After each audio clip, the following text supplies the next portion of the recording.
Murder! Murder! Murder! Most Foul. Welcome to Most Foul TV. This is Most Foul TV with your host, Dante Petty.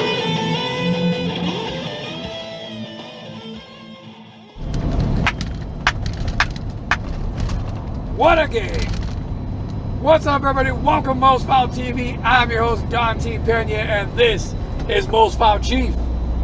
So, another episode from the truck here. We're going audio only. This is the easiest way I can do it. Unfortunately, well, I guess not unfortunately, fortunately for me and unfortunately for the channel, I've been working like 6 days straight with only like 1 day off. That haven't given me any real time to to do much of anything with 1 day off. So I've been able to be in the Most Foul Chief headquarters and do this from inside there. So so that's unfortunate because I prefer doing that. I get to edit and make it sound nice and all that. But definitely had to do this and upload this for you guys. We had to talk about last night's game. What a game! What a back and forth! It lived up to the hype. We'll get into all of that, and the thing that's been bothering me all goddamn day and all morning of the narrative and the bullshit that I've been hearing. We'll get into that. We'll get into DeAndre Baker, the new acquisition to the Kansas City Chiefs. That's going to be exciting, and I'll talk all about that as well. But what a game! We'll touch on some other stuff. I'll give you a full episode today about everything that I've been wanting to talk about over the last few weeks. I've missed you guys a lot over these last few weeks. I gotta figure out my schedule a little bit to try to get these episodes out every week for you. What I want to really do. But hey, it's a pain in the ass working 70 hours a week and trying to do a podcast for the fuck of it. But we do what we can, right? So let's get into it. Let's get into the game. Very, very highly contested. A back and forth, punch for punch. Great Sunday night game. It was a good game. Very fun, exciting, and fun for us because we won, right? I mean, it would have sucked if we would have lost. I had to hear the bullshit of bullshit Raider fans and all. Oh, we swept and all that. It wouldn't matter at the end of the day because we're still going to the Super Bowl. We're still going to repeat, but we would have had that little black blemish on our record if that happened. Luckily it did. But let's start off by saying this. I give the Raiders credit. I give you credit for the fact that normally for years I've called you guys, and Clark knows this, that my buddy Dan Clark, I always refer to the Raiders as, at least especially lately, the Lost Venue Faders instead of the Las Vegas Raiders. But they've always been the Faders because that's what they do. But I will officially now, because you've earned just a little bit of my respect, just a little bit, I will now refer to you as your actual football name in the Las Vegas Raiders. I will call you the Raiders from now on. I will try not to call you the Faders. Because you are now, finally, congratulations, welcome to the NFL, boys. Welcome to the big leagues. You finally decided to be a team and be a legitimate team and not the joke that you have been for years. Right? There was never been a quarter mile. Keep left to stay on I-10 East. 1 second. You've never been a rival to the Chiefs for years. Okay, it hasn't been a rivalry for a very long goddamn time because the Chiefs just own that ass. Especially since Andy Reid's taken over the team. It wasn't a competition. It wasn't a rivalry. Keep left to stay on I-10 East. Because we own the division. Not just the Raiders, but the division. Okay? We're looking at our 5th straight AFC West title. 5 straight. I don't know what the NFL record on that. I think only 2 other teams have done that in the history of the NFL, which is pretty shocking. Like, you would have thought of more teams have done that have been dominant, but apparently not. But yeah, I mean, again, it was a joke because it's not a rivalry. I mean, it's not a rivalry when only one team beats the living shit out of the other all the time. We still hate them just as much, even though it was like slapping down your little brother all the time. But congratulations, you decided to finally join the NFL and the ranks of other professional teams. And, you know, you graduated to manhood. Congratulations, fuck faces. But at the end of the day, we're still your daddies. We still own that ass. Okay, at the end of the day, we took your best punch. You guys gave it all you had. And, you know, kudos to you for making it entertaining and making it a game. But at the end of the day, the champ said, not enough. That's it. Game over. We need to show you who the champs are, who the best team in football is at the end of the game, when it's on the line, when it matters most. Your Kansas City Chiefs pull out the victory in dominating fashion. We went down the field in a minute and a half with no resistance. Patrick Mahomes carved up that defense, did what he wanted, and scored the game-winning touchdown to a wide-open Travis Kelce. Okay? That's what happened. Now, let's move on to my next point. The next thing I want to talk about, what's been annoying me all goddamn morning and all day since I've been watching the news outlets and the talking points. Now, there's only been one, and I forget what program it was. There was one news outlet that basically said, yeah, the Chiefs did what they did. They do what they do. Like, there was never a doubt, like, you know, he said the same thing I'm saying. Congratulations to the Raiders. They made it a game, but it ain't enough. All right? The Chiefs are who we are. We are the champs. We're the best team in football. We did what we had to do. You know? But since when is the NFL about participation awards? Because that's what I've been hearing all goddamn day. Oh my God, the Raiders. And, oh my God, the Raiders and blah, blah. And like, wait. Did I miss something? Did the Raiders win? Right? Because last time I checked, the only fucking thing that matters in the NFL is who wins and who loses. You lost. I don't give a shit how good you made it. I'll give you credit for that. It was entertaining. But you lost. Right? You lost. So, there's no participation awards. This isn't Little League. Right? You wanted to measure. You wanted to see where you stand. You wanted the measuring stick is the Kansas City Chiefs, and you wanted to see where you measure up. Well, you know, you got a little taller since last time we saw you. You know, you've grown up a little bit. Good for you, little man. Good for you, little boy. Yeah. All right. Good job, kid. You grew up a little bit. You got a little taller. Nice job, but you ain't big enough yet to step to this team. You're not. Okay? Because here's one thing I heard, and I love Good Morning Football. That's my show. I love that. It's a great show. Kyle Brandt, I normally love Kyle Brandt. He's entertaining. But he said something stupid this morning. He said, I would have loved to see Derek Carr have the ball one more time. I think he would have went down and scored. Kyle, what game were you watching? Because that's exactly what happened. The Chiefs scored in a minute and a half, left plenty of time on. There was about 40 seconds left, 38, something like that, 38 seconds left for the Raiders to march down the field and score, and try to score. I mean, but in simple Derek Carr fashion, Derek Carr does what Derek Carr does. And he threw a fucking interception. A game-killing, game-ending interception when it mattered most. He threw an errant, you know, he could have threw it away. He could have ran out of bounds. You know, he could have saved the clock, but he didn't. He freaked out. He's not clutch. He panicked, whatever. And Dirty Dan Sorensen was in the right position at the right time at the right moment and said, yoink, give me that ball. Game over. INT. Ice the game. Game's over. Defense closes it out. After playing a pretty rough game throughout the entire series of the game. So let's kill that fucking talk. That if Derek Carr had the ball one last time, he would have did what Mahomes did. Bullshit, because he did. Now, if we flip that, and you give Mahomes 40 seconds, can you honestly tell me that you don't think Mahomes is going to march down the field and score a fucking touchdown in 40 seconds? Because he can. Because he's done it before. Derek Carr's not Patrick Mahomes. He played a good game. He's played the best I've seen him in his entire career. Once again, welcome to the NFL. Finally, it only took you, what, 6 fucking seasons? You know, welcome. Good job. It's about fucking time. But your best is not good enough to beat the Chiefs.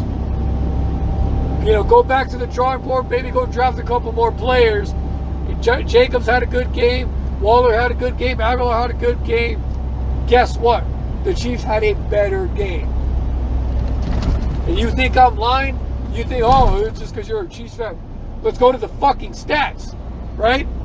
Because the stats say that unlike what everybody else is saying and getting on that fucking Raider fucking, you know, cock, that the Chiefs outplayed you. We did.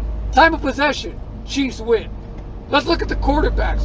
Mahomes had something like 350 yards or 368 or some shit like that, and 2 touchdowns.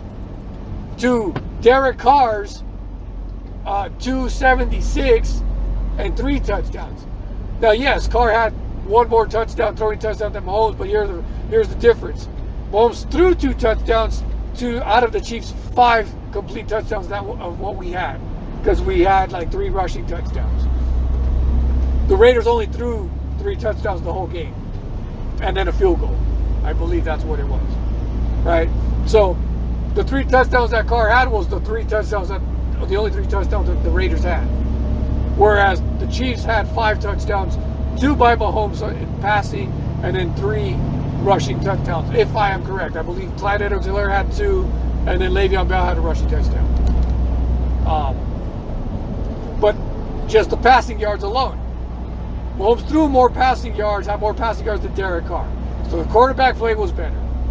Let's go to the tight ends.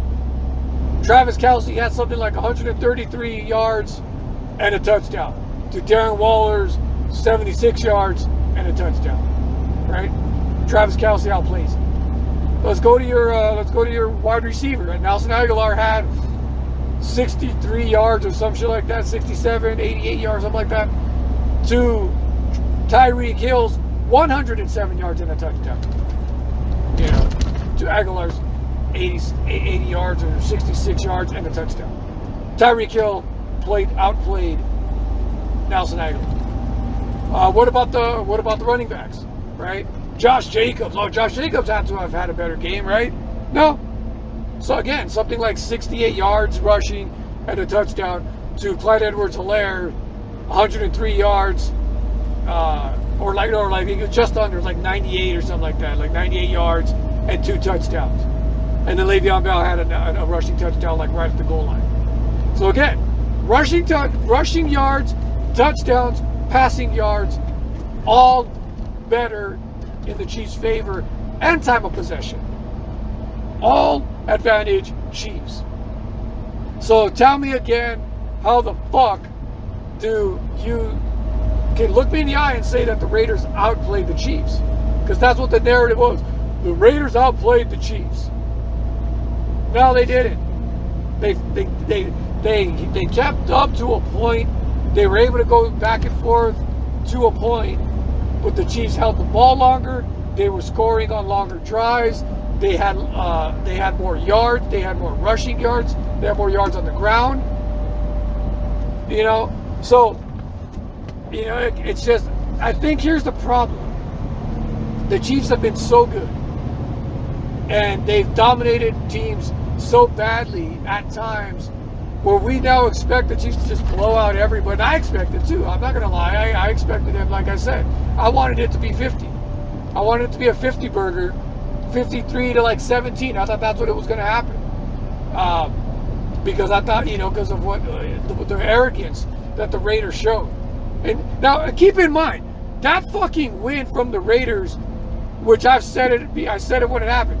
That to me was more of the Chiefs not taking them seriously. Again, they were the little brother. We whipped their ass so many times. You know, whatever. It's not even competitive. And the Raiders came in wanting to win. The Raiders came in competitive. They came in like a legitimate team. The Chiefs didn't take them seriously, and so we lost. It wasn't so much of what the Raiders did as what the Chiefs didn't do in that game. And even then, even with a lackluster performance by the Chiefs, They still almost came back in that game, right? When they decided to turn it on, we're like, oh shit, this might actually be a legitimate team. Maybe we should start playing, right? So now here we are in this game, and then they knew, okay, this is a legit team. Let's take them seriously. Let's play. Raiders played as hard as they could. Wasn't enough. Wasn't enough. Again, but we get spoiled. And I said this before. Like, everybody expects the Chiefs to come in and just destroy teams by 44, to 10 or 20 or whatever, the double-digit wins all the time. And when we don't do that, oh wow, the Chiefs aren't playing. What's wrong with the Chiefs? And blah blah. It's like, what the fuck? We still won, and they won in pretty deciding fashion. Okay, at no point where you're like, oh damn, the Raiders might win this. The Raiders is running away with it. No, it's just they're like if you were within 3 points, 6 points, 7 points that late in the game, and you're the opposing team, you better be sweating. Because if you're not up by 2 touchdowns with 2 minutes left in the game, you better be sweating, because Mahomes is going to come down and score on your ass. That's exactly what they did. They knew what they were doing. Yeah, it was close. The game wasn't in danger because they got number 15. I give the Raiders credit. You made it competitive, you made it entertaining, but you're not good enough yet. You're a playoff team, but there's a lot of playoff teams. You're not good enough. You're not good enough to beat the Chiefs. And your arrogance of how you came into this game, when the Chiefs have absolutely destroyed the Raiders in the past, I think now it's, let's say, it might be 13 meetings, and the Chiefs have 11 of those out of the last 13. It's something, I'd have to go back and look at the stat, because I think before it was like 10-1, then it became 11-2, and now it's 13-2, something like that. I mean, you've only won twice in 13 meetings. I mean, come on. Get your head out of your ass. To try to be that arrogant to think, oh, we finally won one, and we got the Chiefs number. Yeah, I'm sorry. Try to fucking win multiple years in a row, multiple sweeps in a row, and then you can say you can compete with the fucking Chiefs. Until that happens, be happy with the one win you got this season. Sit down and shut the fuck up. Maybe you'll go to the playoffs. Maybe. Because that's not a guarantee either. If you drop a couple more games, the Buffalo Bills are on that ass. There's a couple of other teams that are out there. The Ravens, the Titans, all still there. So there's no guarantee that the Raiders are even going to make the playoffs. You got a shot at it, but there's no guarantee that you will. You miss a couple of more games, you might be on the outside looking in. People, all the Raider fans right now, well, we'll see you in the rematch. We'll see you in the playoffs. Maybe. I doubt it. I seriously doubt it. I think the only way the Raiders play the Chiefs is if you guys make it to the AFC Championship. But I don't see that happening. I think that's going to be the Steelers and the Chiefs. And that's going to be a good game. But I think the Raiders go to the play. If the Raiders make the playoffs, I think they're one and done. They don't have what it takes to close out games. Derek Carr is not clutch. He's not there. I don't know. We saw shades of maybe he can be a franchise quarterback. I still don't think so. But yeah, so good job for making it a nice, competitive, exciting game. Your best punch is not good enough. Your best punch does not take out the champs. The champs knocked you out late in the 12th round. And people can say what they want. Oh, wow. Oh, he kept up with the champ. Oh, man, they went 12 rounds. And they were going toe-to-toe. He almost beat the champ until the 12th round. And then they got knocked out. That's what it is. You don't give your opponent credit for going 12 full rounds with the champion. And let's say, I heard earlier using a Mike Tyson analogy. And because Mike Tyson knocks out everybody, you don't go 12 rounds with Mike Tyson. And then if you do, that's how you beat Tyson. Well, if the Chiefs are Tyson, guess what? Tyson went 12 rounds, waited till the 12th round, and knocked your ass out. That's exactly what happened. this fucking narrative of good job, kid, you guys almost made it. Almost ain't good enough. You either do or you don't. Your ass didn't make it. You didn't win. You had a chance at the end of the game to at least attempt a Hail Mary or a last minute throw in the end zone, and you couldn't even get that close. Derek Carr throws an interception, game over. But you had the ball last with 40 seconds left. There was time. Didn't do it. Couldn't get it done. Right? Great job. Kansas City Chiefs. 11, or what are we now? 11-1, 10-1, 10-1, right? We're 10-1. We really should be 11-0, with the exception of that stupid fucking banana peel slip, because we took the Raiders lightly. When finally this year they're a legitimate team, a good team that can play, win some games. So that's that. Raiders are done. We're finished with them. Moving on to next week. Tampa Bay, Tom Brady, that's the game. That's another big one. And we'll see what happens, but I believe in my Chiefs. I think the defense is gonna be better. They're gonna fix whatever it is. They're gonna get rid of the jitters. I think Spagnuolo's gonna go back to doing what he does, which is the blitz package and going after Tom Brady, because Brady cannot function when he's being blitzed. And I think that's what we're gonna do. And I think the Chiefs are going to destroy the Tampa Bay Buccaneers the way that the Saints did. Fucking, I'm being interrupted. To be continued, people. All right, sorry about that, ladies and gentlemen. I had a phone call come in and cut us off there, but we can continue now. So what I was saying was, I think Spags will go back to the blitz, and he blitz heavy. It's Tom Brady. He's a fucking statue. Everybody knows it. And you want to beat Brady, you got to get to him. You got to rattle him. You can't give him time. You can't let him sit in the pocket because he's not mobile. He's not athletic. And all you got to do, if that offensive line doesn't hold up, then it's just it's just a fucking hard day for Brady. So I think that's what we're gonna do. Moving on to next week. We'll see how that goes. But I definitely think the Chiefs have an opportunity to absolutely decimate the fucking Tampa Bay Buccaneers just the way the Saints did. And as of this recording, when I first started the recording before I was interrupted, the game was still on, the Monday night game with Tampa and who the fuck are they playing? Not the Colts. The Rams. And the Rams pulled out the victory, whooped that ass. So Brady has another loss on that record. Tampa Bay is not looking like the so-called juggernaut, best offensive team in the NFL. All that fucking bullshit. Remember all that shit? Remember that shit that we kept hearing at the beginning of the season? Oh, this is the best offensive team, even better than the Chiefs. How are you going to stop Mike Evans and whoever the fuck else they got, and that other fucking guy, and now Antonio Brown's and all the fucking bullshit, blah, blah, fucking blah. All right? Do you guys understand now? Do you realize, do you know now that the best goddamn offensive team in football is still the Kansas City Chiefs? Like Travis Kelce, Tyreek Hill, Sammy Watkins, McCole Hardman, Clyde Edwards-Helaire, with Le'Veon Bell. Who am I missing? D-Rob, did I say DeMarcus Robinson? If I left you out, I'm sorry. And of course, Patrick Mahomes, MVP Pat. None of those guys have retired, okay? None of those guys have left.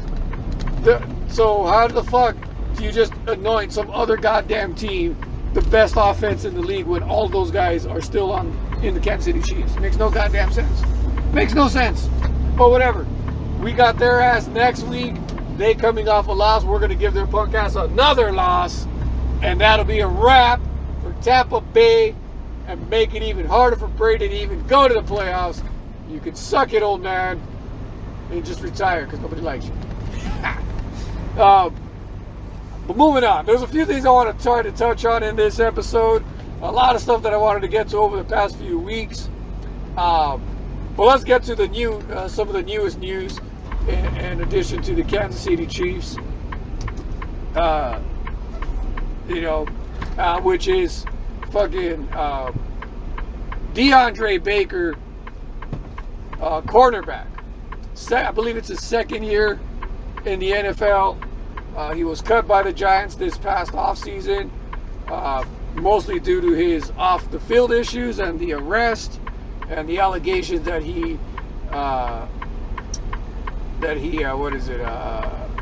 was accused of him and another football player, who I forget who the other football player was, of armed robbery. They were at some party. This was the accusation, and it's since been cleared up. But this was the accusation that they were at some party, and him and another football player from another team, and I guess a couple of their buddies supposedly, brandished weapons, and then robbed the people that were there for like jewelry and shit. Like took their watches and whatever necklaces and shit they had. Like just give me your shit, and like took them off of them, like off their person. And then just fucking bailed on the party and took off with their stuff. And if it was a big old deal, the Giants cut him. And the investigation was still going on. The other player, who again I don't remember, if I had the report in front of me, I'd be able to tell you. The other player that they dropped the charges on him due to lack of evidence, and they kept the charges on DeAndre Baker at the time. Pursued charges on DeAndre Baker. So the Giants cut him. Because they're like, oh, you fucked up, whatever, team detriment, all that bullshit, right?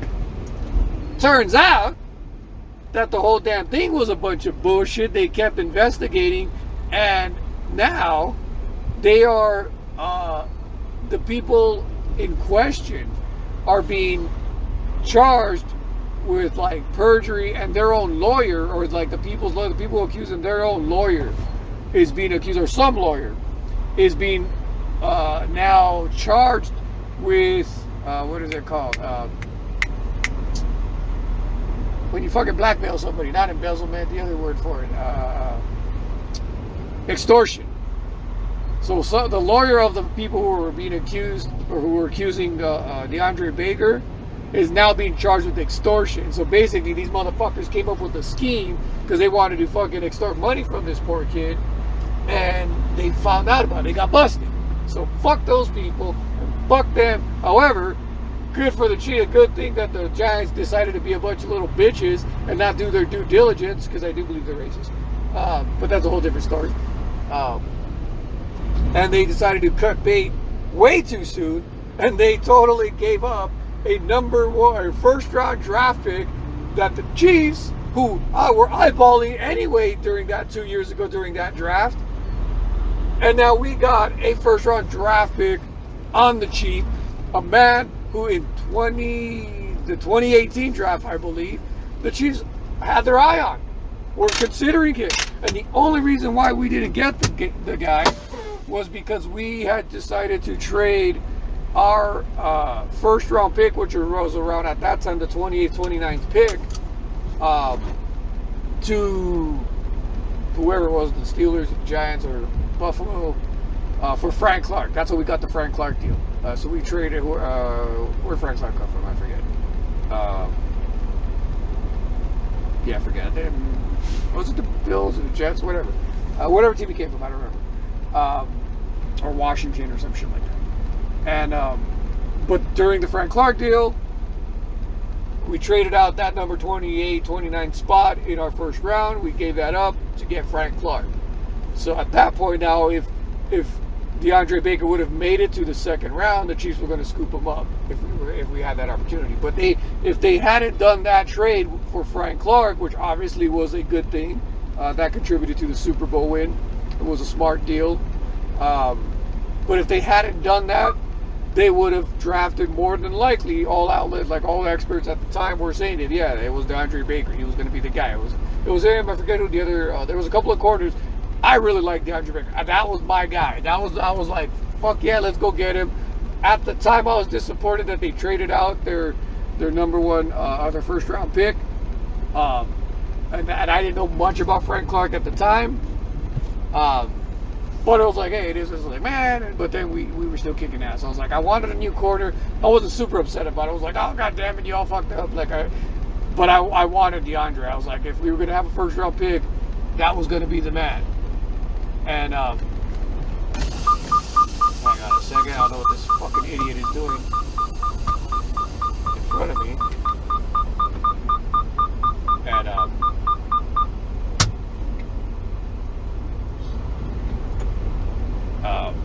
so yeah, so we made that trade, didn't get him, but here we go 2 years later, and due to once again another team's just mishandling of their team, really. And I'm gonna get to that. That's gonna lead me into my next topic here. But another team's mishandling and mismanagement and dysfunction, and Brett Veach being the genius, the MVP of GMs, went out and said, all right, Giants, you ought to, he waited, and he probably talked to DeAndre. He's like, what's going on? What's the story? What's the real deal? And found out that, yeah, it was all a bunch of bullshit. DeAndre's probably telling me, look, I didn't do that shit. They're trying to extort money from me. We're investigating. It's going to come out. And Veach was like, all right, I got you. We'll hang out until, we'll believe in you. And then, lo and behold, that's the story that comes out. It's a bunch of bullshit. Chiefs scoop them up. First round draft pick on the cheap, a man that will contribute immediately. And I can't wait. I can't wait till they get him. Obviously, he didn't play in the Raider game because it was too soon. I think we scooped him up on like Thursday or Friday, so obviously he wasn't going to play on the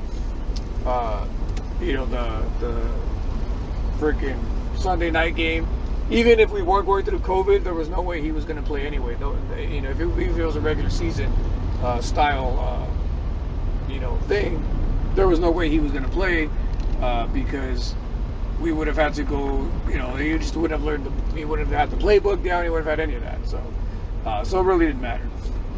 But he should definitely play next week. I mean, probably on limited snaps, but he's probably going to play. And I can't wait. I think as we get further into the season, especially in the playoffs, he's going to be well versed in the playbook. It's going to be fucking phenomenal.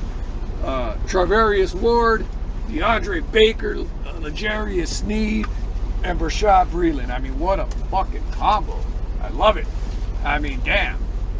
And he's a ball hawk, man. Like we all, many Chief fans and myself included, have said we miss Marcus Peters on the type of play he was able to give us, and we haven't had that kind of corner in a long time. That's what DeAndre Baker is, and he tackles. So it's going to be exciting. I'm going to take a pause real quick here, guys. I will be right back, and we'll continue this. All right, sorry about that, guys. I'm back. I had to jump out of the truck real quick and go get me some pizza, some damn trucker food.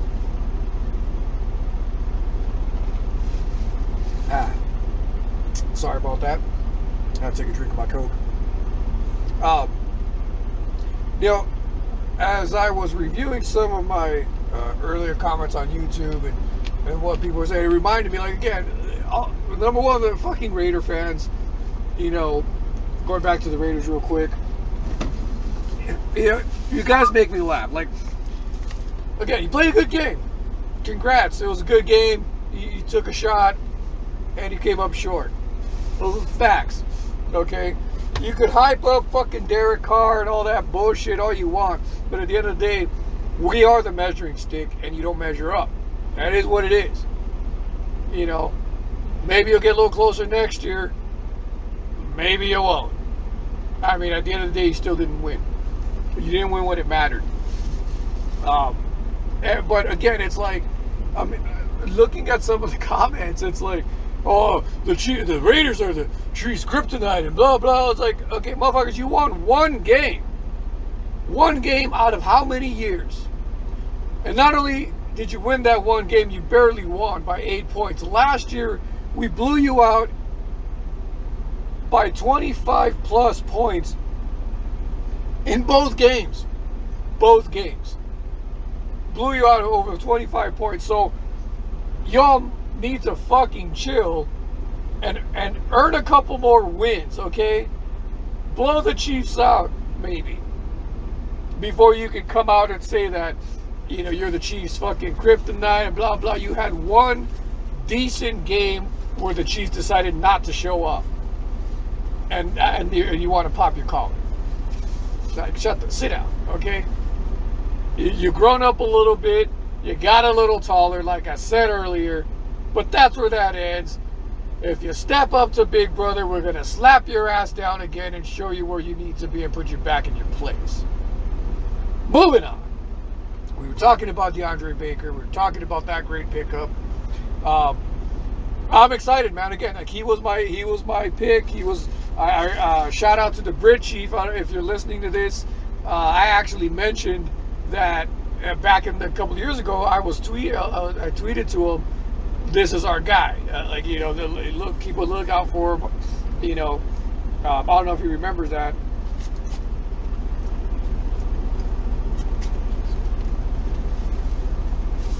Excuse me, last year. I think it was last year. The previous, not the draft that just happened, the draft before that. So,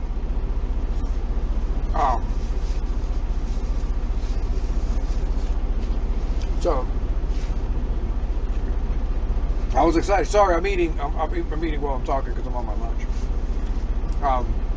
Totally not professional, I know, but hey, I gotta do what I gotta fucking do. So he's definitely our guy. Like, I'm excited. Hopefully he can learn the offense, the defense pretty quick and learn Spag's fucking playbook pretty quickly, and we can get him on the field sooner than later. I guarantee, like, it'll be interesting to see who they like kind of take reps away from, or then again, they may not. They may just have a continuous rotation of those four. Or, you know, Ward and Breland are your starters, and then, or it's interesting. Like again, with Snead coming back, do they start Snead? Like, and I think if Snead plays back to the level he was at, L'Jarius Sneed, maybe they bench Ward, or not bench him, but he's not the starter. Maybe they go with veteran presence with Bashaud Breeland and L'Jarius Sneed with the, you know, who knows? Or, I mean, I wouldn't mind, because people give Charvarius Ward a lot of shit, but, you know, he's not a shutdown corner. He's not you know, not very much, but he definitely has one of the highest percentages when it comes to, like, pass blocking. I forget what the stat is, but it's pretty fucking high. Like, he passes defended and all that and batted down. He has one of the highest percentages in the NFL. So it's impressive. I mean, is he getting interceptions and in the highlight reels and all that? Not really. Does he get beat sometimes? Yeah. Does he miss tackle sometimes? Yeah. But I honestly, look, this is probably the worst season he's had. But he has a fucking broken hand. Like, people dismiss that like it's no big thing. Oh, well, you know, he has a fucking broken hand and he's a corner. Get your head out of your ass. You know how painful that must be? He has a big ass cast on his hand. He's like, you know, probably like not supposed to move his fucking fingers very much. And he's a goddamn corner. His whole job is to use his hands. So, I mean, damn, the poor kid is literally in pain for 3.5 hours while he's on that field. And he's still doing a hell of a job. So, I mean, you got to cut him some slack. The fact that he's playing at the level he's playing at with the fucking broken hand is impressive in itself. So I think that cast comes off and his hand is completely healed. I think, you know, you see the Charvarius Ward that we saw, you know, the end of Bob Sutton's reign, towards that end, that like his rookie, Ward's rookie year, that the last end of the season, and a lot of what we saw last year, where he was starting to come up, he was starting to get better, had a hell of a postseason, did his job when he needed to, and I think without the broken hand, we would have just saw that ascension progress even further this year, but injuries happen. So now maybe that's the opening where they're like, you know what, Ward, just sit, you know, take a seat for a bit. We're gonna start L'Jarius Sneed, since he's healthy, we're going to start Bashaud Breeland on the other side, the veteran presence. Let Snead take over. You'll come in on the rotation, and this way we can pull back on the reps a bit. Let your hand heal. Let you heal up. Take some of the beating off of you. But you're still going to be part of the game. We're not benching you. We're gonna start Snead to give you a bit of a break and let that hand heal properly. So come, maybe playoff time, that cast comes off and you're fucking good to go. And maybe that's the route they go. And then maybe in the playoffs they're going L'Jarius Sneed, Charvarius Ward, 2 young corners. By then, DeAndre Baker might be up to speed. Maybe he plays so goddamn well in DeAndre Baker and jumps, leapfrogs Charvarius, and you're starting L'Jarius Sneed and DeAndre Baker, and those are your starters. And then, Ward and Breeland are rotating in and out. But I like the combo, man. I mean, those 4 guys, those are some fucking top corners, man. Not like most teams can't say that. Most teams, you got the badass shutdown. Like, you look at the Ravens. They got Marcus Peters, right? He's a name. But who else do they fucking got? I know there is another corner, but his name I don't remember, who's pretty decent, and they talk about him. But beyond those 2, who do they got? Like, who, And so we may not have at this point yet the shutdown corner, but I think that's what DeAndre Baker will become. He was that good. But beyond that right now, just those 4 names, it's like they're still, I'd say, top 10. You got 4 top 10 corners. And if you want to argue with me, it's like, how many times, do the Chiefs get beat deep? I mean, prior to yesterday's game and a couple of other, again, besides the 2 Raider games where they play us tough and the Chiefs just kind of were wacky. And then the Panthers game where we gave up some points. They've held teams all season to 17 fucking points.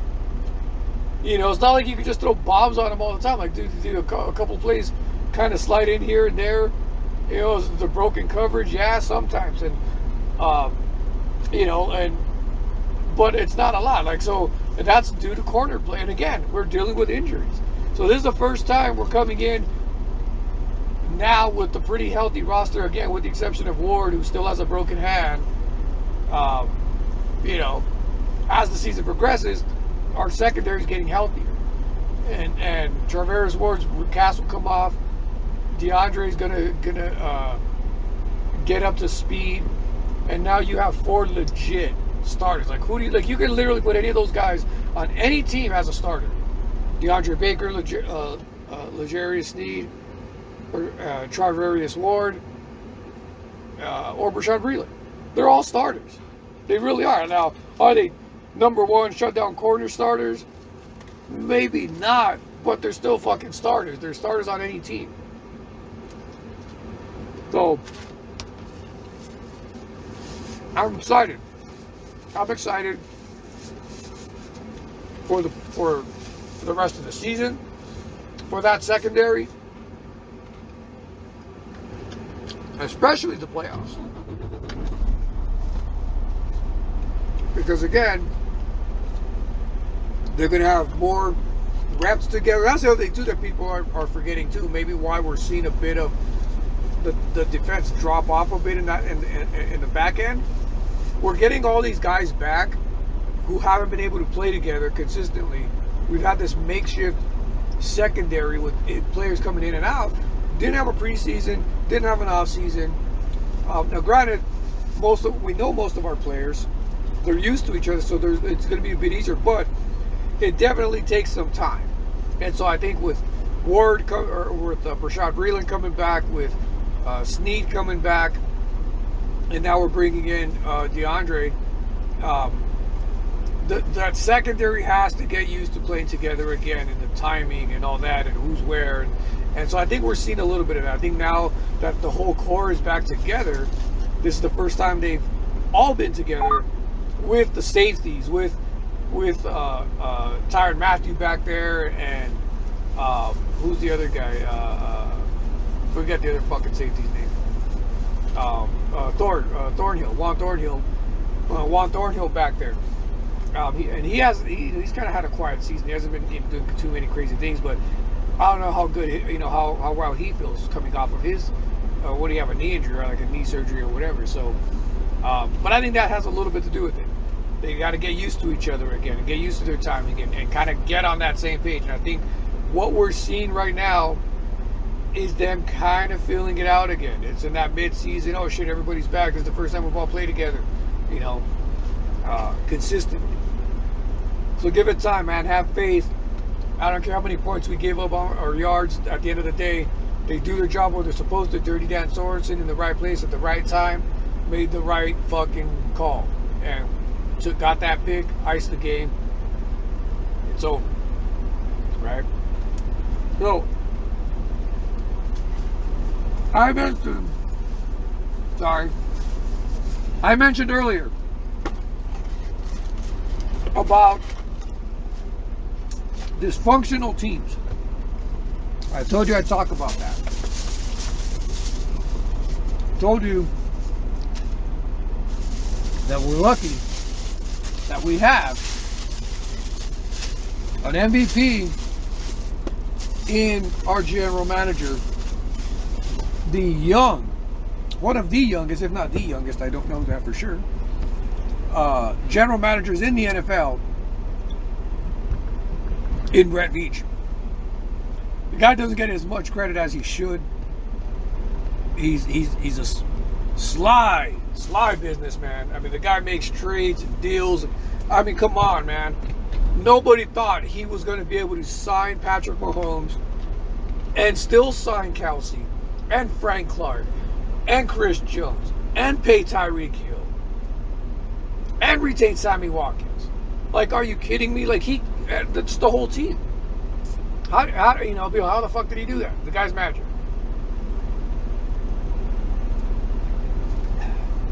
Sorry. Once again, I'm on my lunch, so I have to take a drink of my Coke.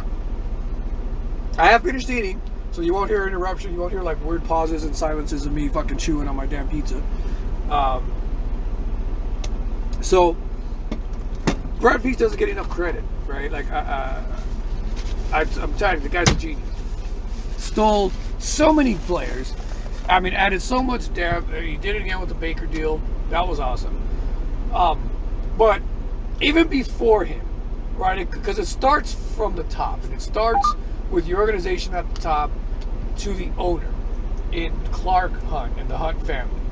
Now, I bring this up for a very specific reason, right? I'm talking about dysfunctional teams, and I mentioned this earlier, and why we are lucky in the difference of a legitimate organization that gives a shit, that has a foundation and an attitude of really putting together a team and an organization that has one goal in mind, that has one focus, and keeps that attitude and that what do they always say, culture, right? To a very dysfunctional team that doesn't give a shit, that has maybe they're only in it for the money. Maybe they're, now again, everybody's in it for the money. It's a business, right? Football's about business. Football's about money. But I do believe that there are some teams that they're about money, but they're about football too. And they're about tradition and the competition and the athletic contest that has to be played out on that fucking field. And I think some teams just aren't that. I think there's some teams that just have fucking owners that are just looking at the bottom line. They don't give a shit about wins and losses. They don't give a shit about championships. They care about headlines and money. And then you see it in their organization. Who am I talking about? I am talking about the Dallas fucking Cowboys. Let me tell you why I am saying that. Now, there's a few others. Definitely a few others. But mostly the Dallas Cowboys. So, let's go back to a couple of weeks ago when Dak Prescott got injured, right? And even then, the Cowboys, they were talking playoff team, and are they contenders? Are they not contenders? And all of the discussion about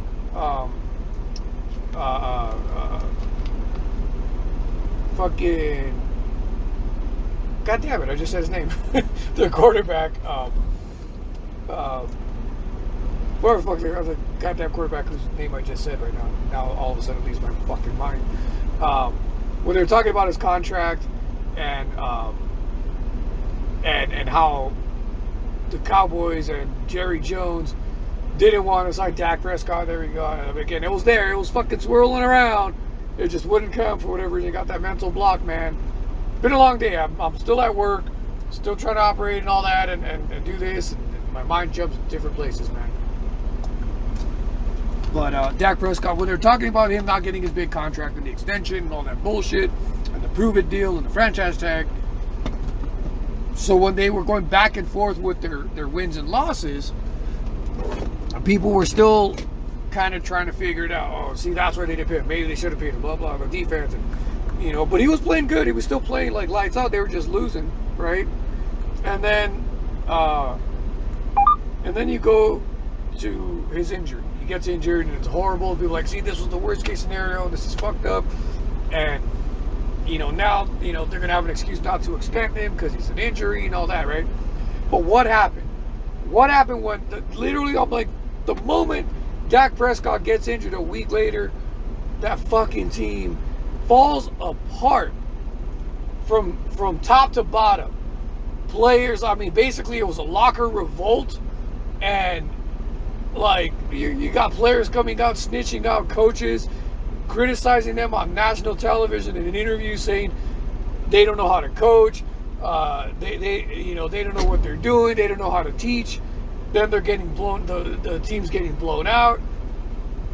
You got Jerry Jones coming out and saying dumb shit. Then, Andy Dalton, right? Andy Dalton starts the week after Dak Prescott gets a cheap shot concussion, very brutal, dirty hit, and not a single Dallas Cowboy, whether offense or defense, ran up to defend him. It was unbelievable. It was one of the most dirtiest hits you can do on the football field. Took his ass out. I knocked him out. He was like a fucking dead fish on the field. Completely knocked out. Not a single player on the Cowboys bench, on the defensive side, on the offense. Nobody jumped up and ran at. I forget what even team it was. Was it the Washington? I think it might have been Washington, right? Formerly the Washington Redskins. It might have been there. But nobody ran up to the opposing team to go start a fight. Try that shit. I fucking dare any team in the NFL to try that shit against the Chiefs. And you don't think every single fucking player on the Chiefs jump on that motherfucker and that team and just start a fucking brawl? No one will do that to our quarterback. Or any player in our team for that matter.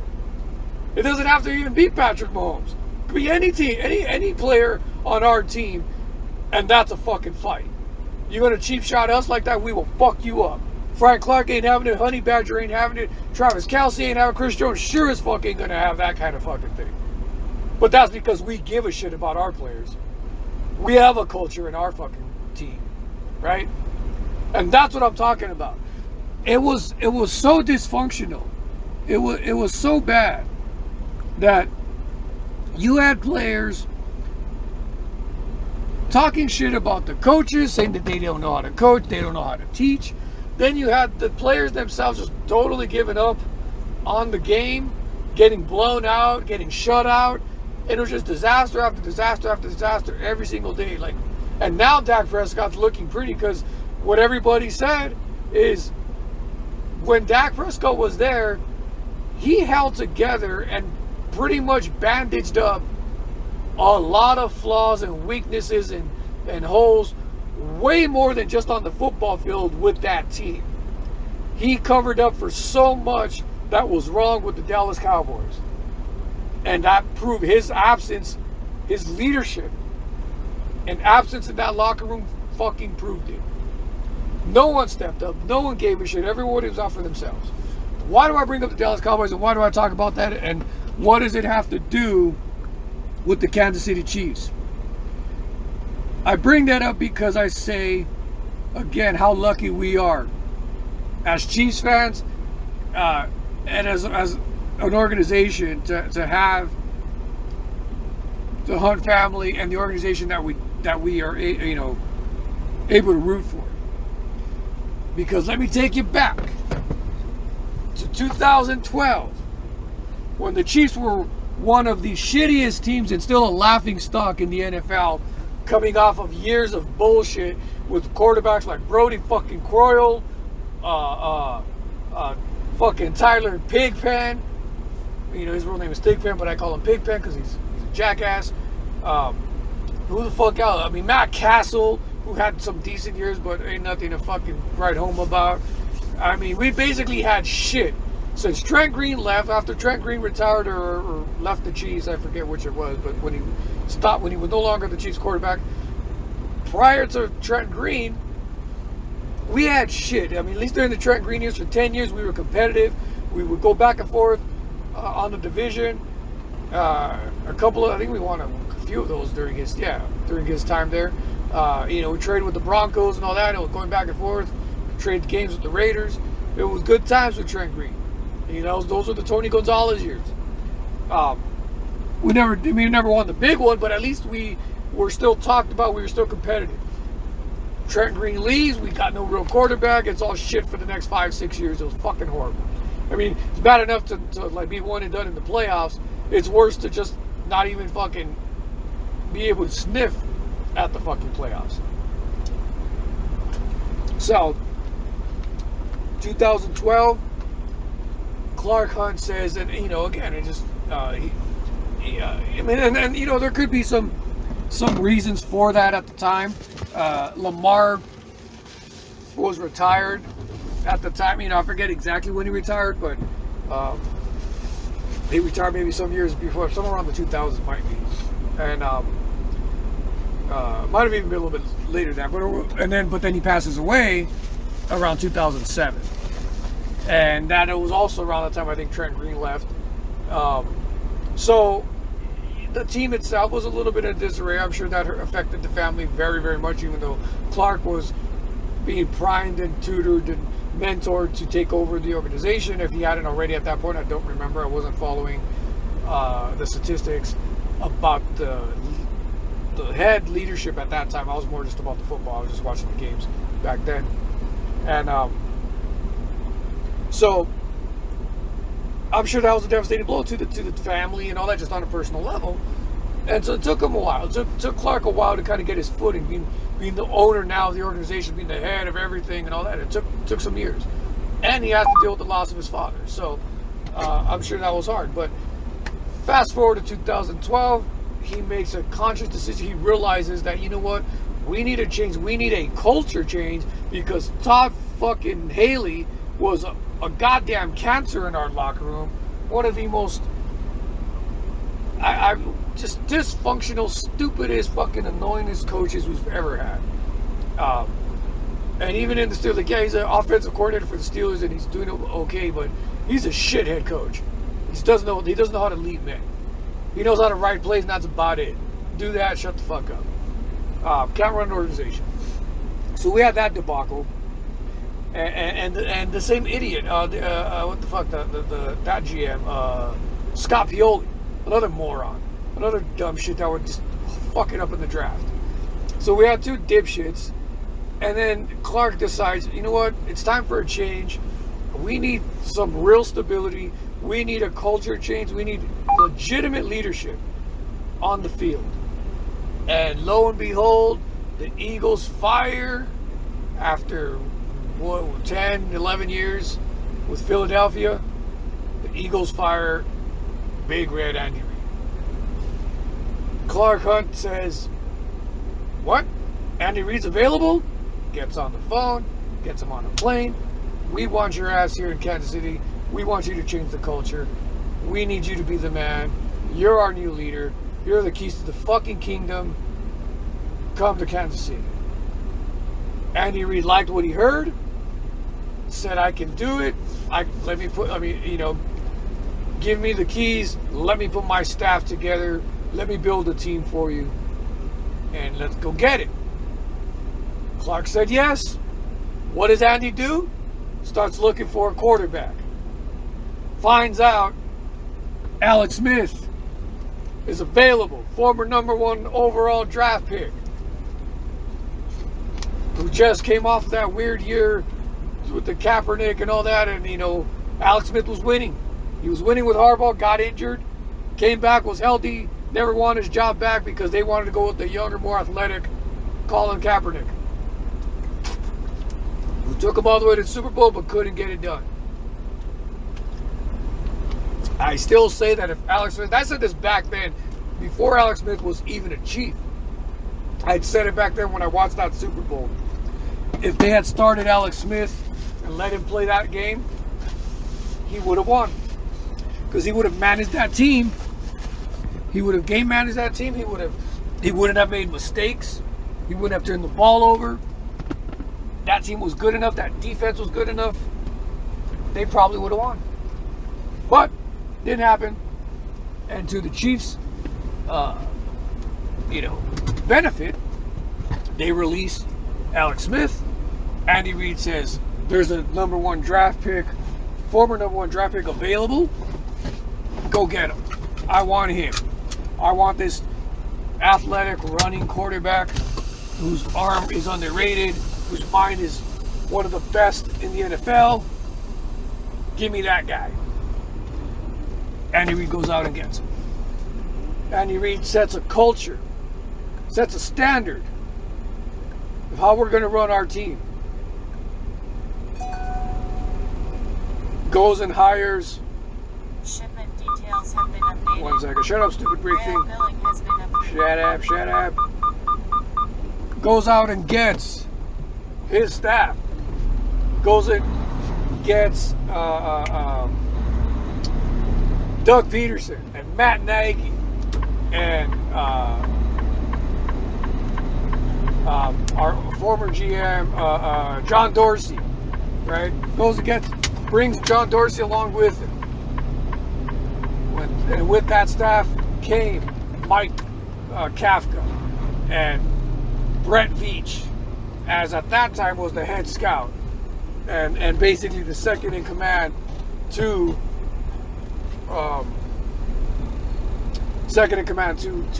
John Dorsey. He really was. And obviously, and the whole staff. Quarterback coach Mike Kafka, Doug Peterson was the OC, the other assistant to him or offensive quarterback coach was fucking Matt Nagy, and then of course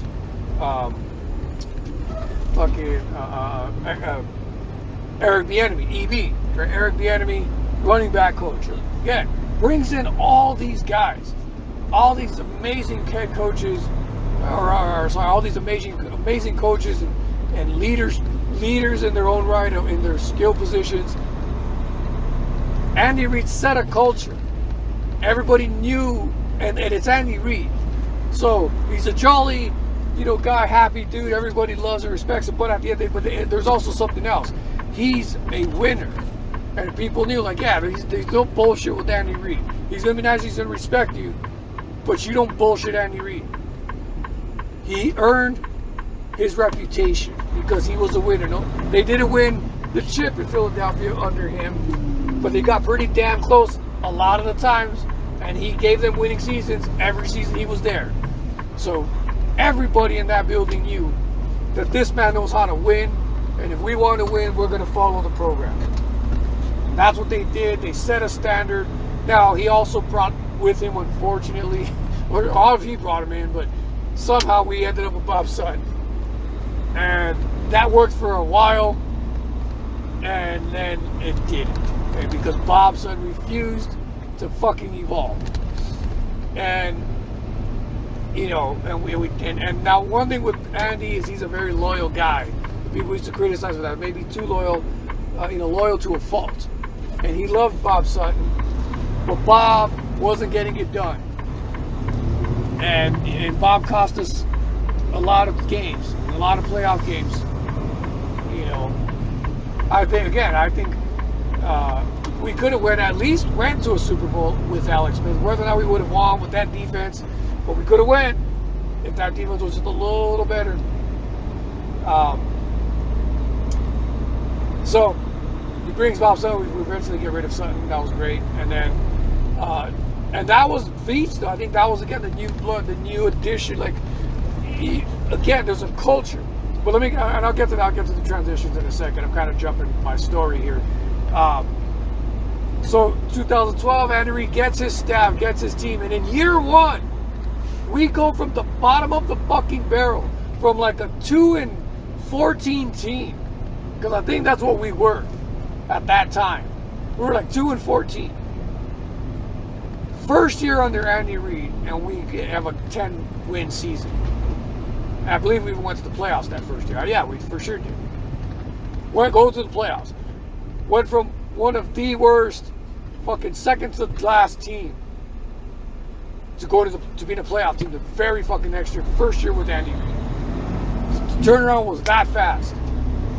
And then every year after that, I've never a single season under Andy Reid since he's been a Kansas City Chief have we had a losing season. Went to the playoffs every single year except one, and the only reason why we still had a winning season that year. We still had over 10 wins, if not 10. The only reason why we didn't make the playoffs was because the AFC was so fucking stacked that year that even 10 wins couldn't get you in. You needed 11 to get that wild card spot. And we lost it by 1 to, I believe, the Broncos, who ended up winning the Super Bowl that fucking year. I believe that was Manning's last year. So, my point on all this, culture, leadership, makes a fucking difference for a franchise when you care, when it's more about, or when it's not just about the fucking dollars. When that's a part of it, because it is a business and everybody wants to be successful and make money for everybody, because there's big money in the NFL, everybody knows that shit. But it's still about football. The fucking game is called football. National Football League. That's what we're there for. To watch a fucking game. To enjoy the athletic competition that is being played out at the highest level by professionals. Guys who've trained their body their entire lives. And there are owners and organizations in the NFL, unfortunately, that don't respect that. That don't give a flying fuck about that. All they care about is fucking headlines and money and their face on the fucking TV. And bullshit. You know, and that's the difference. Is Clark Hunt and the Hunt family are one of the original NFL, AFL teams. They're one of the original old school legitimate, we started this motherfucker from the ground up teams. Owned by the same family from day one. Lamar Hunt and the Lamar Hunt Trophy, the AFC Championship Trophy, is named after Lamar Hunt, our founder of the Kansas City Chiefs. And his son now runs the team. There's something to that. There's strength in that. There's a reason why the Chiefs' mantra is family. Because it really holds true with this team. And my whole point on that is, again, there's the difference. We had a dysfunctional team, right? Not because of the leadership on the owner's style, but just we had bad coaching and we didn't have talent on the player side. It wasn't there yet. Again, with the death of Lamar Hunt, and there was a bit of a disarray for some years, and Clark getting his feet under, being a very, very young owner. But once he got it only took a couple of years. He was smart enough to go out and get Andy Reid, and then Andy Reid set the culture. And you go from a 0 to nothing to winning seasons every single year. Now you're competing. Now you're in the conversation. And to further that, goes out and gets young talent. Gets young talent like Brett Veach. So after we lost John Dorsey, and John Dorsey gets released, whatever, and he goes to the Browns, and they inject the young energy of Brett Veach. who was John Dorsey's right hand, who was the head scout, who was the man behind and responsible for Patrick Mahomes. Because it was Brett Veach, even though he was not the GM at the time, it was Brett Veach who was the head scout, who was scouting Mahomes for 3 years at Texas Tech, constantly talking to John Dorsey and Andy Reid about Patrick Mahomes, to the point where, in Andy Reid's own words, we're getting annoyed by it and tell him, like, go away, I don't care right now. We're about this season, you know. We don't need a quarterback. We got Alex Smith right now. It's not draft season. I don't give a shit. And then finally, corners Andy Reid finally shows him who Patrick Mahomes is, and all of a sudden Andy Reid's like, wait, who's this guy? Starts getting excited. That set the ball in motion. Leadership.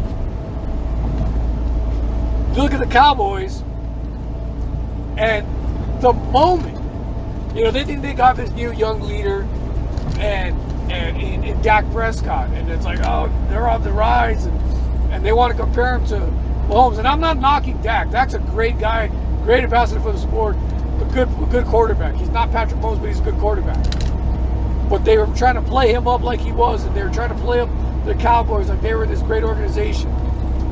The minute Dak Prescott is gone, so is the safety blanket and the Band-Aid of all that he was on that team and everything he covered up. The leadership, the dysfunction. Without him there, just to at least show a bit of competition and winning attitude. As soon as he was gone, nobody on that team gave a flying fuck. And we saw it play out week after week, day after day. Now, nobody even mentions the fucking Cowboys because they're a joke. Now, let's look at what happened with the Chiefs when Mahomes went out. Everybody rallied behind Matt Moore, a guy who was retired the previous offseason, who was sitting on his couch. Don't worry about that little sensor, guys. I'm just adjusting my seatbelt so it makes that stupid noise. It was a man who was retired from the NFL, was a high school coach, was a football coach for high school, basically sitting on the couch. Andy Reid calls him up and says, Matt, I need you. Come to Kansas City. Matt says, okay. Comes the backup. He was supposed to be the third string, but then, what's his name? Our current fucking backup this year, I forget his name. He got injured too, so Matt Moore gets elevated. And what happened when Mahomes went down? The team rallied behind Matt Moore, and he went 1-1. Technically 2-1, like 1.5, because he played the rest of the game against the Broncos when Mahomes got injured and won that game. So he technically won 2 games. He finished off the Broncos game, lost to the Packers, won against whatever the fuck the other team was that we played. Team didn't go batshit crazy. You didn't see players, start like complaining about coaching and how they can't teach and they don't know what they're doing.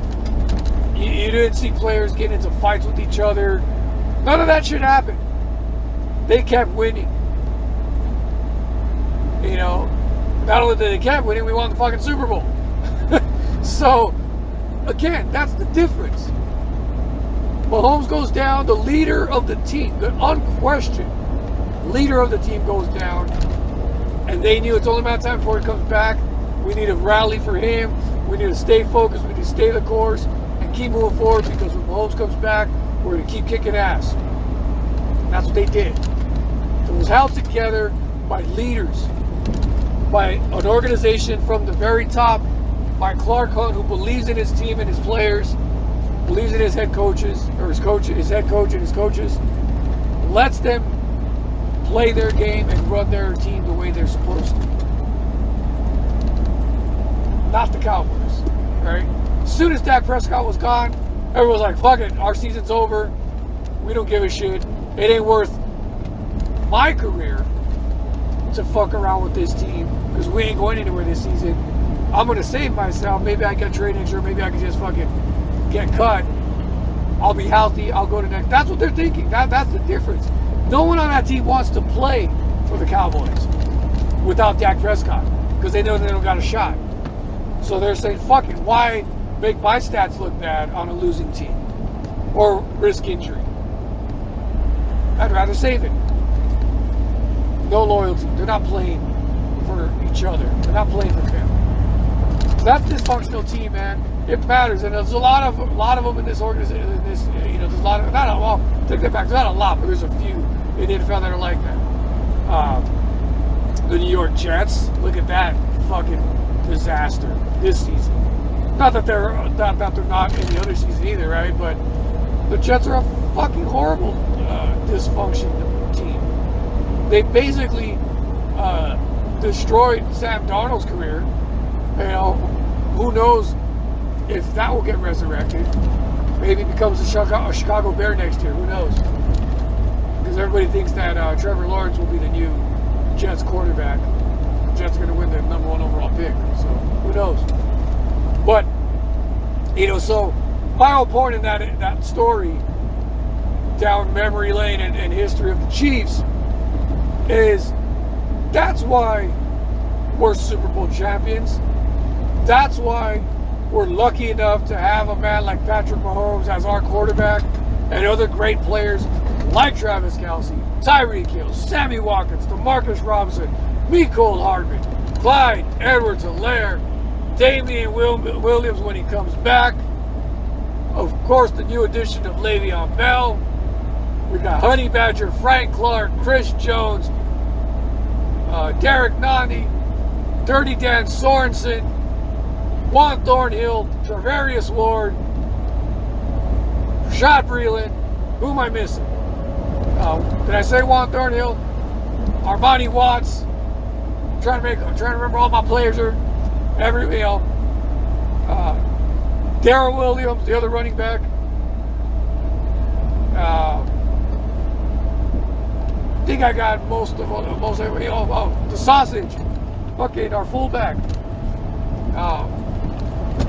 So, again, that's why we're lucky enough to have those players. That's why we were able to get a player like Le'Veon Bell. He wanted to come play for this team. Just like last year when T. Sizzle wanted to come and play with Patrick Mahomes and get that chip. Get another ring on his finger. And we got it for him. Here you go, champ. Add another one to your hand. It's our first under Patrick Mahomes. Second to the organization. T. Sizzle has another ring. Thanks. Thanks, Suggs. Thanks for all your help. Great job. Love to have you back.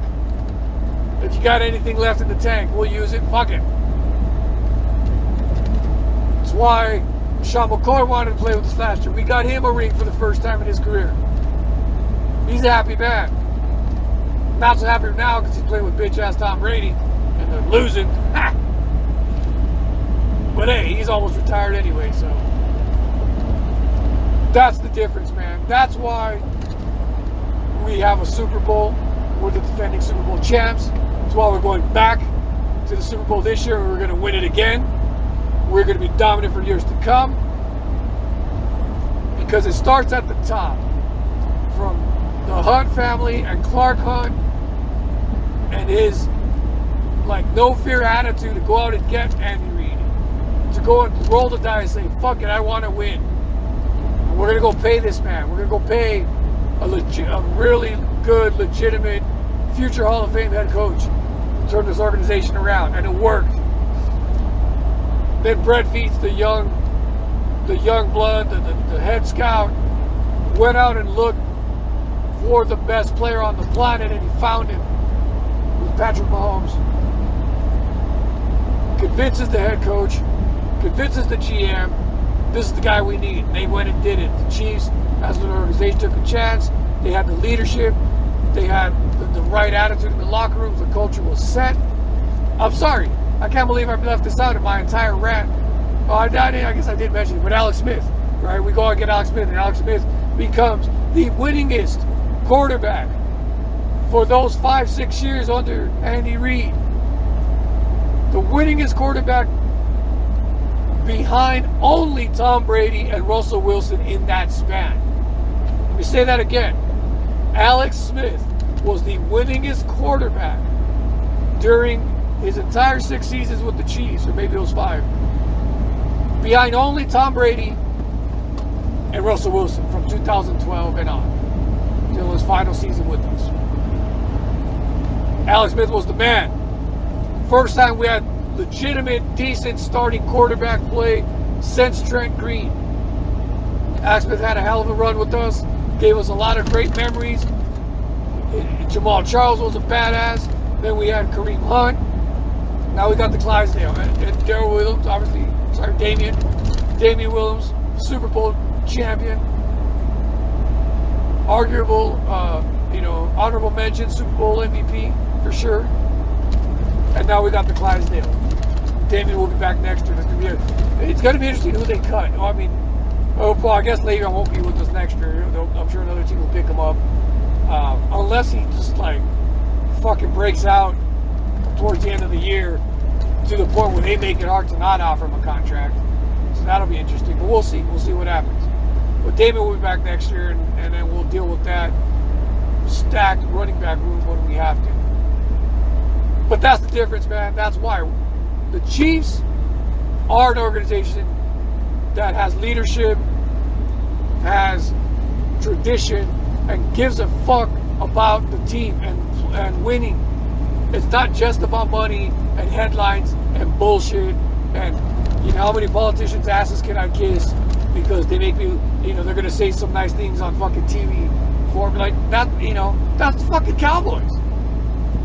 The Jets are just dysfunctional, period. They just got their heads in their ass for whatever fuck reason.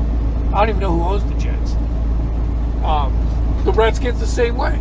Redskins are another dysfunctional team. I feel bad that, not the Redskins, the Washington football team, formerly the Redskins.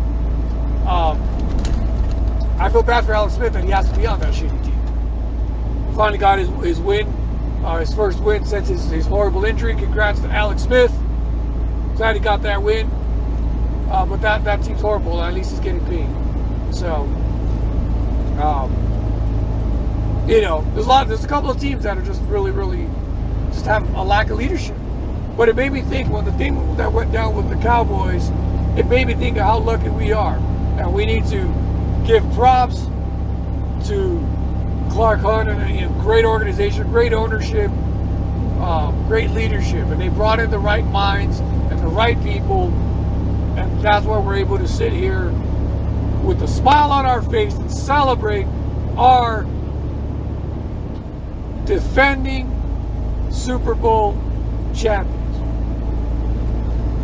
The reigning, defending Super Bowl champion Kansas City Chiefs. So, what's on the docket for next week? If I do an episode, hopefully I do, and hopefully we're back in the Most Fallen Chief headquarters, in the Man Cave, whatever you want to call it. Hopefully we'll be in studio.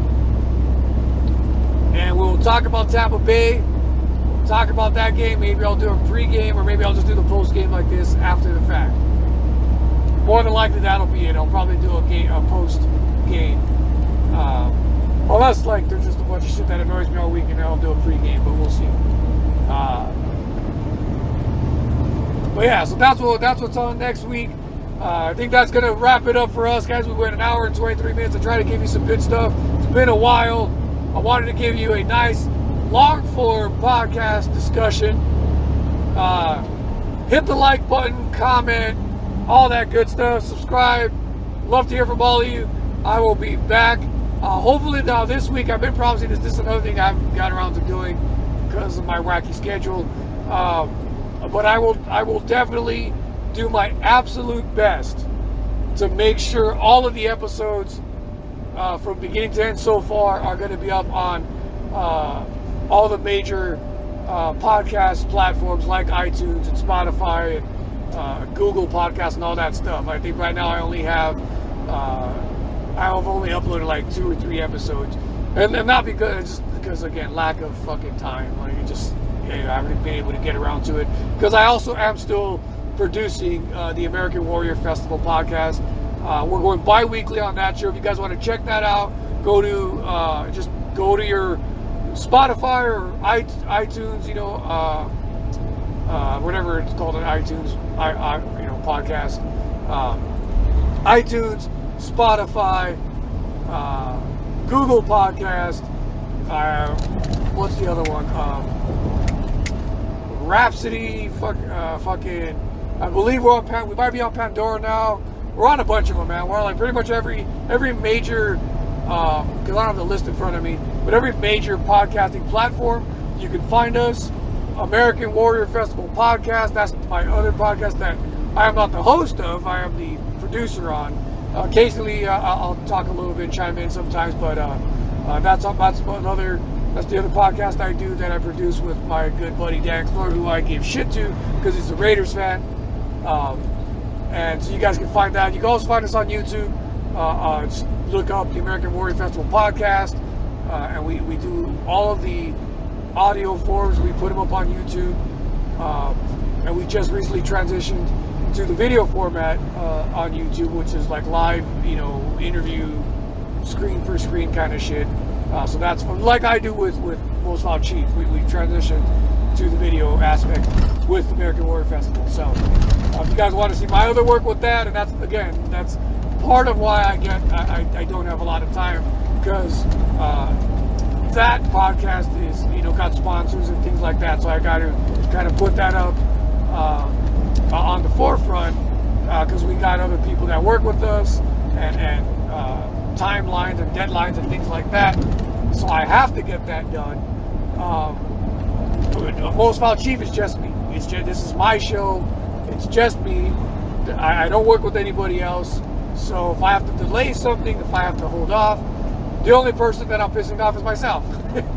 So it works out in that way where I don't have the pressure of like, oh fuck, I gotta get this out because I got other people relying on me. But besides you guys and my loyal fans, my subscribers, I do appreciate you and engage you, and I feel bad when I don't get weekly episodes out to you guys. But I'm working on it. I really am. So if I can organize my time a little bit better and really get on it, then I can start to get into that rhythm. But just some weeks, man, when I only have one day off and I've been working for 70 hours and then I'm producing another podcast, definitely takes its toll on the body and on the mind. And I just sometimes need to relax and just chill and just like watch The Mandalorian or whatever the hell else is on fucking TV for a few hours and just veg out. So, but, with that said, guys, much love again. I will do my best to get you guys an episode next week. Also, I will do my best to get all of the episodes on all the platforms, on Spotify, YouTube, iTunes, all that good stuff, including this episode should be up there pretty much by the time you're listening to this. It should be up on iTunes and all that stuff. But I will definitely by next Friday, because today's Monday, try to get all of my episodes up. So if you guys want to listen to the old episodes in your car, you'll be able to. And we'll just go from there, man. So with that said, thank you guys for listening. I will see you next week. That's all I got. My name's Dante Pena. You've been listening to Most Foul Chief. I'm out of here. Peace.